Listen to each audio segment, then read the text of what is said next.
राजस्थान की रेतीली धरती पर गांव बचपुरा बसा था। वहां रहते थे रामलाल, सीधे साधे किसान। उनका एक बेटा था मोहन और एक बेटी गीता। हर साल मानसून के आते ही गांव में एक डर का साया छा जाता। रातों को हवेली नुमा एक कोठी से हल्की छनछनाहट और एक महिला की मीठी गुनगुनाहट सुनाई देती। गांव के बुजुर्गों का कहना था कि कोठी में रहने वाली रानी रत्नावली की आत्मा है। वह गांव वालों को तंग करती है।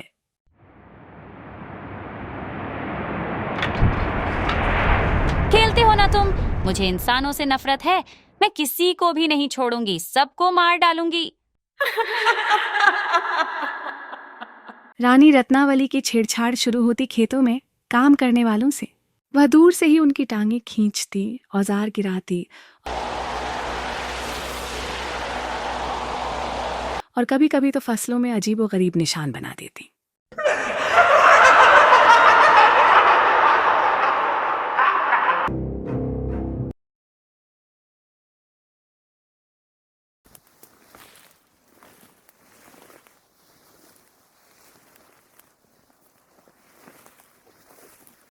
ए मोहन, ये क्या हो रहा है?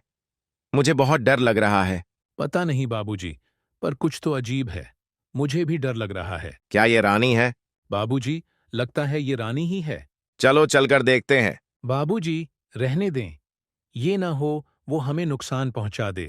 अरे डरो मत, मैं हूं तुम्हारे साथ। ठीक है बाबूजी, चलते हैं।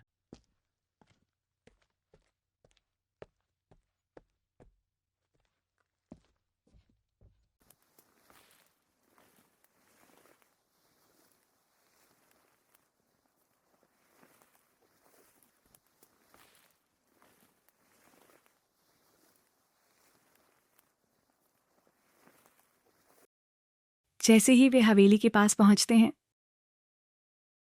तो एक औरत उन्हें हवेली में बुलाती है और कहती है, अंदर आओ। जैसे ही वे हवेली में दाखिल होते हैं, हवेली के दरवाजे बंद हो जाते हैं। अब तुम मुझसे बचकर कैसे जाओगे? मैं तुम्हें और सब गांव वालों को मार दूंगी। तुम हमें जाने दो, इसके बदले जो चाहो ले लो। ऐसे कैसे जाने दूं? बहुत समय से मैंने खून नहीं पिया। तुम दोनों मेरी प्यास बुझाओगे। और फिर वह औरत उन दोनों को मारकर उनका खून पी जाती है। शाम को जब वे घर नहीं आते तो लोग उनकी तलाश में निकलते हैं और उन्हें पता चलता है कि वे हवेली में दाखिल हुए थे और रानी ने दोनों को मार डाला।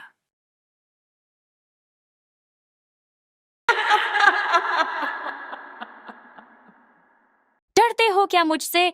अब मजा आने लगा है। मैं तुम सबको नहीं छोड़ूंगी, किसी को भी नहीं।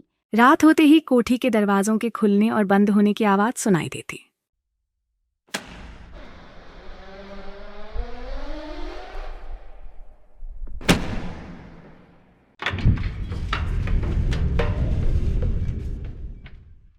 गांव वाले आतंक में जीते थे। एक रात रानी रत्नावली सीधे रामलाल के घर में प्रवेश कर गई।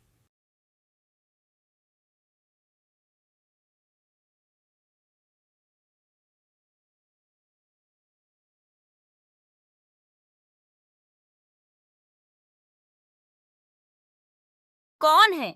कौन है वहाँ? मुझे तंग मत करो, मुझे डर लग रहा है। डरना मत, मैं रानी रत्नावली हूँ, जिसे लोग चुड़ैल कहते हैं। तुम बहुत खूबसूरत हो गीता, मैं तुम्हें अपने साथ ले जाऊंगी। सुबह होते ही गीता बेहोश मिली।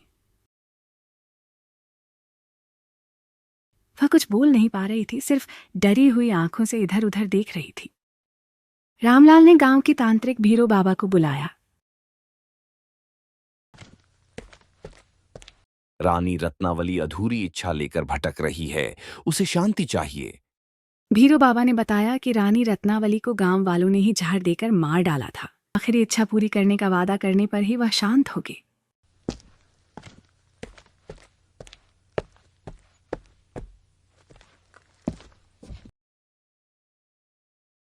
मेरा हार जो राजा को सौंपना था तालाब के पास कुएं में गिरा दिया गया है, उसे निकाल कर लाओ।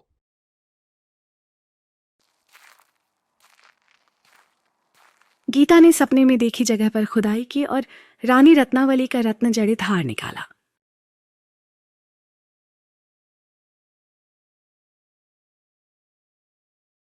भीरो बाबा ने पूजा पाठ करके हार कोठी के सामने रख दिया। रात भर हवेली से रोने की आवाजें आती रहीं। सुबह होते ही गांव वालों की चीखें निकल गईं। कोठी का दरवाजा खुला था और सामने रानी रत्नावली का हार गायब था। उसकी जगह वहां सिर्फ राख का ढेर था।